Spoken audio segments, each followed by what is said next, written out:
Magandang araw sa inyo mga boss. Bale, andito tayo sa Barangay Botones. I-update natin yung project nating bakod dito, tsaka yung CR na extension. Bale, yan na siya. Yan na siya. Bale, pipinturahan na lang, pipinis na lang na may kompleto na, may pintuan na. Tapos ituturo namin mamaya sa inyo kung paano maglagay ng shafting tsaka bearing sa gate, kung paano i-install. Bali nagbe-welding na yung foreman natin doon. Pero tingnan muna natin itong CR kung ano yung natapos dito. Okay, tara, tara rin. Bali yan yung CR mga boss. Bali na primeran na nila to ng pintura. Bali pipinis na lang. May bintana na rin.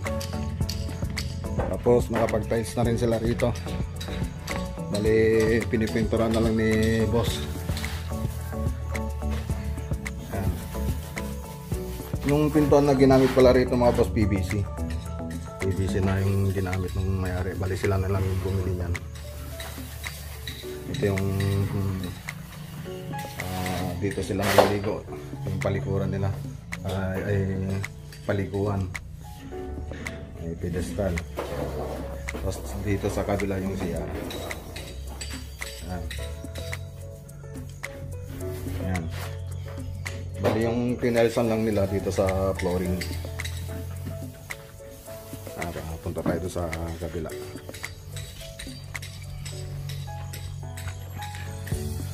Bali nasensil na nila yung paglalagyan ng ano doon, ng daanan ng tao, yung gate na daanan ng tao.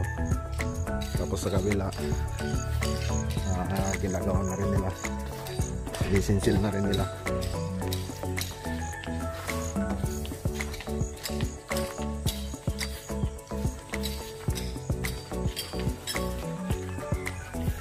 Yan, bali sinisensil na nila doon yung paglalagyan ng gate. Tapos yung foreman namin, ito na yung bearing na nilagay namin. Lagay niya. Yung iba natapos na, ilalagay na lang yung shafting. Shafting na lang yung kulang dito pare, no? Yan, shafting. Yan si foreman, yung dinidiscarte.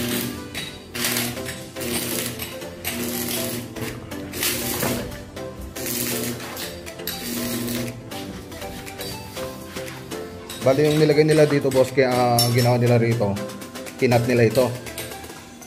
Kinat nila. Tapos nilagyan ng angular. Flat bar pala, flat bar. Nilagay dyan. Tapos pagkatapos nilagay yung flat bar, nagtabas sila ng shafting. Ng solid.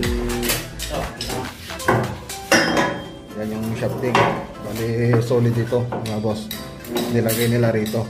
Tinabas nila, tapos nilagay yung bearing. Tapos nilagyan nila ng lock para hindi mauga, para naka-steady lang siya. Bali gagrinderan lang ito sa mga kuwan niya, mga dumi niya. Gagrind na lang.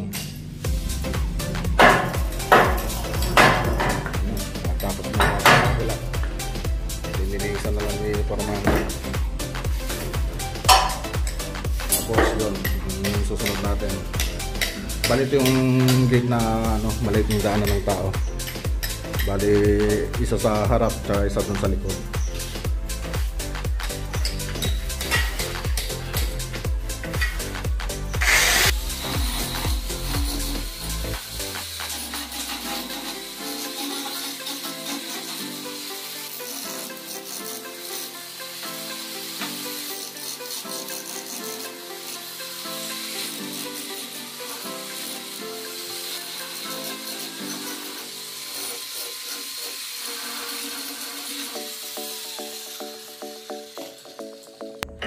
Bali yan mga boss, may tornilyo siya doon sa poste. Lalagyan ng flat bar daw doon, sabi ni foreman. Flat bar yan, tapos yung flat bar naman doon kakapit yung mga papunta sa loob ng poste na bakal.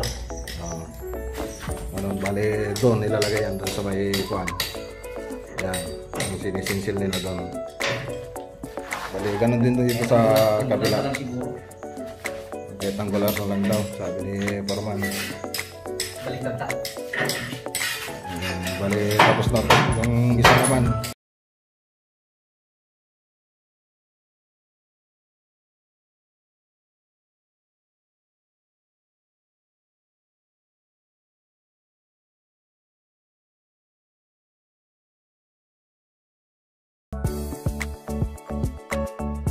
Bale, pag natapos na yan, nailagay yung mga bearing. Pag nailagay na lahat, sa kanila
bali yung shafting na binili namin boss, di uno yung size.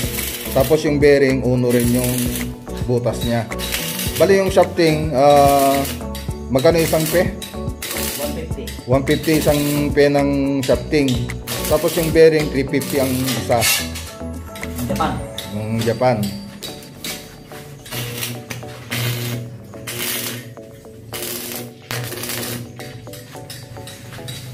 Bali, maraming piraso yan. Mga ilang piraso yung pare na binili natin para sa gate? 8 piraso.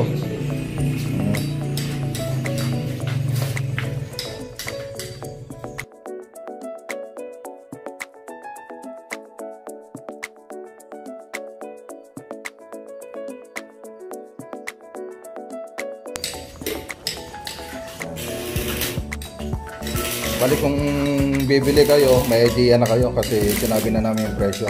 Ito, yung shafting, 150 ang isang pie. Tapos yung bearing, 350, nasa 350. Maganda kasi yung bearing, hindi maingay pag bubuksan mo yung gate. Ang kaganda niya.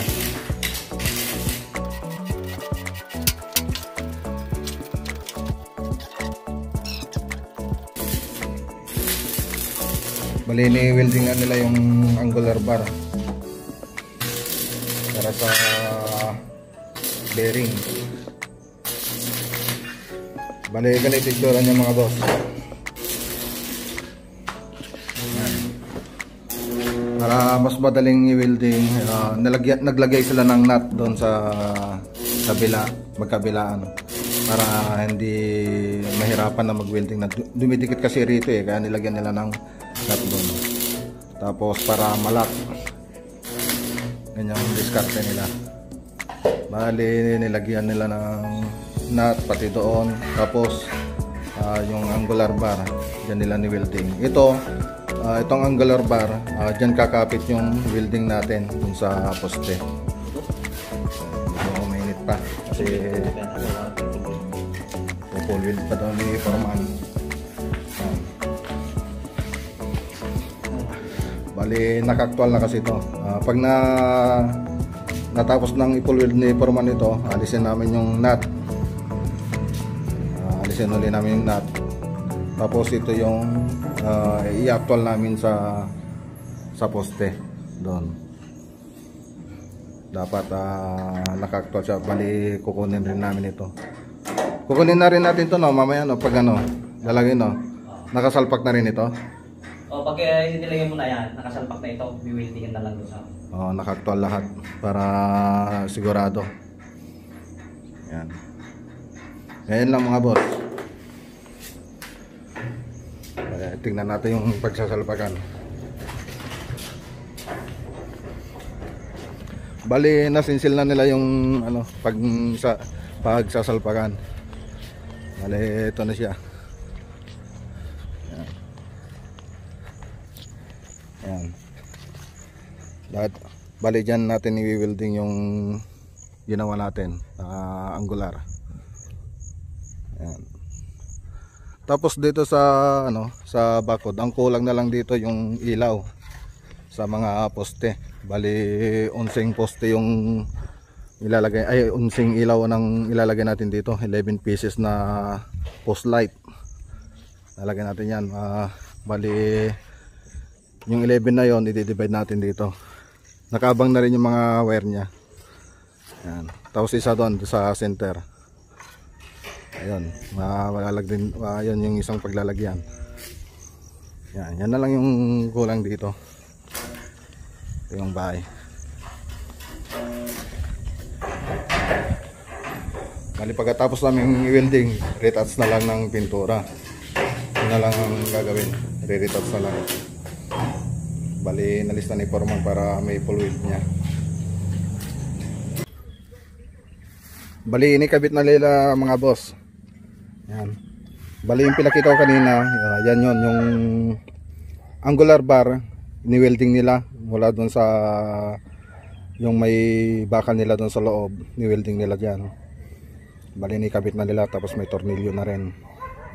Pati dito sa kabila, inikabit na rin nila.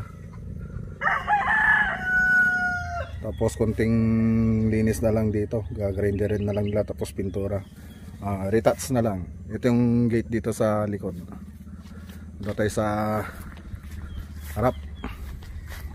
Bali yung mga boss, yung CR tapos na rin, na pinturan na rin. Okay na. Bali ang babalikan na lang namin dito yung mga poste, ilaw ng poste. Lalagyan natin ng ilaw. Hindi pa ako nakabili ng ilaw.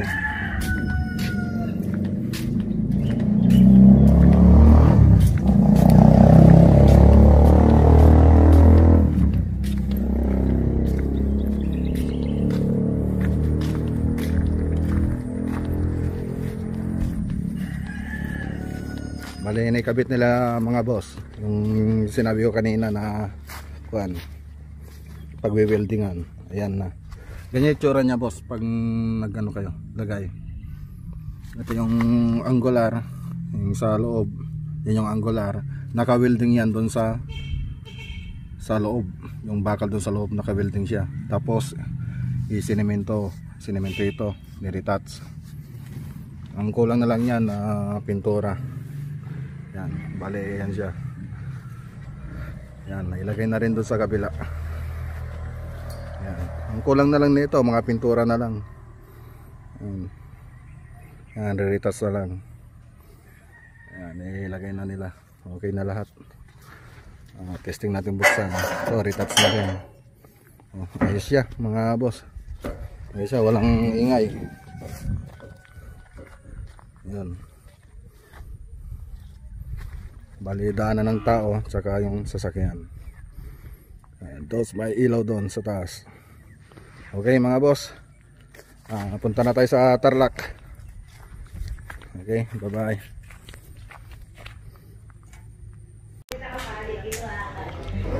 Bali ito yung project natin dito sa Tarlac mga boss. Yan.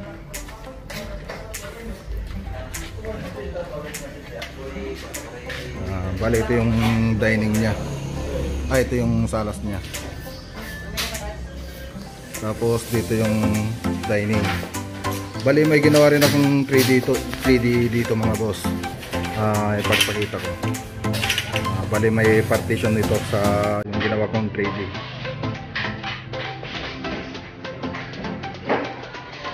Tapos yan yung bar niya. May shadow niya sa taas. May drop na ilaw dyan, tatlo.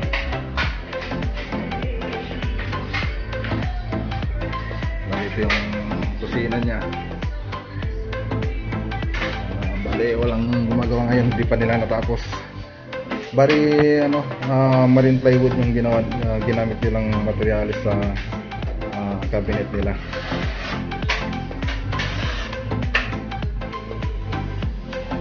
Ito tayo sa master. Ito yung master bedroom nila mga boss. Dito sa master bedroom meron siyang parang salas. Ito yung parang salas niya. Tapos dun sa ginawa kong 3D model, meron rin ako nilagay dito na partition wall design. Papunta dun sa bedroom niya. Bali ito yung kama niya. Diyan nakalagay yung kama niya. Tapos closet doon. Bali na-drawing ko to. Naka 3D model lahat yung nilagay kong drawing dito. Tapos CR. Ito yung closet. Walking closet niya. Bali yan boss.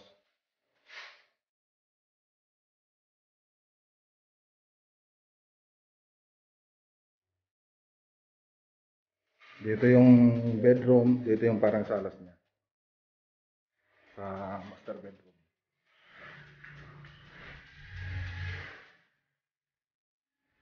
Punta tayo sa taas, mga boss.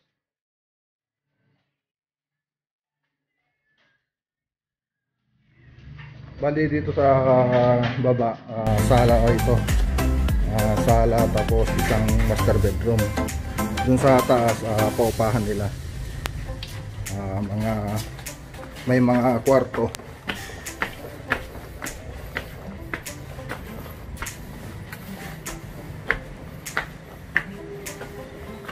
Bali yan yung terrace nila sa taas.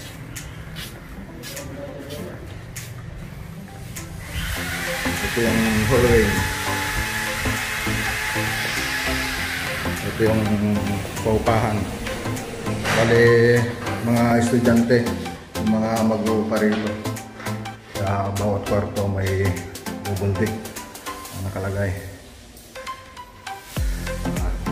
Maring plywood na rin yung ginawa nilang cabinet. Bali pintura na lang kulang nito. May patanggaran na siya.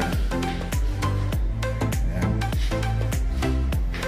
Bali hindi kami yung gumawa ng cabinet na to mga boss.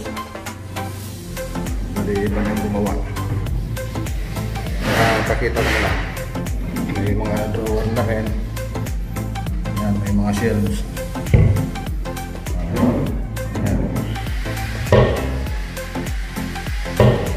Bali, ganyan yung nilagay nila sa kwarto. Dito rin sa kabila, ganun din mga boss. Isa lang yung design niya. Tapos may cabinet na rin sila. Fixed cabinet.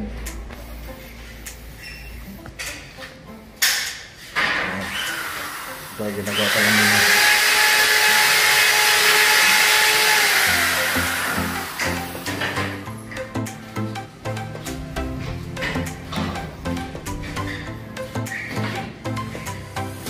Isang kwarto. Bali, apat na kwarto. Tapos may dalawa silang CR dito sa may dulo. May tatlo yata. Itong isa paliguan.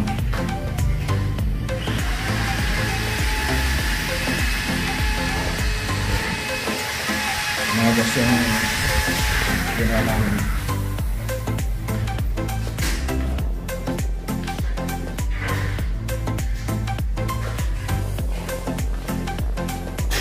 Bale yung kontrata namin dito mga boss, ceiling lang.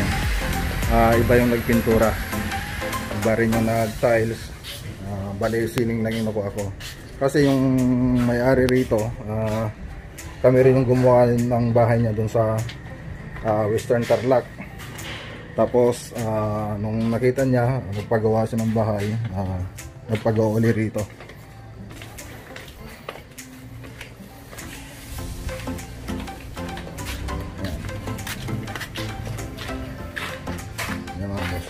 Bali, matapos na kami ngayon mga boss.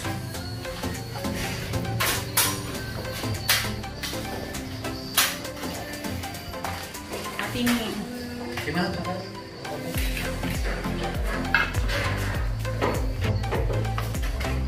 Sila.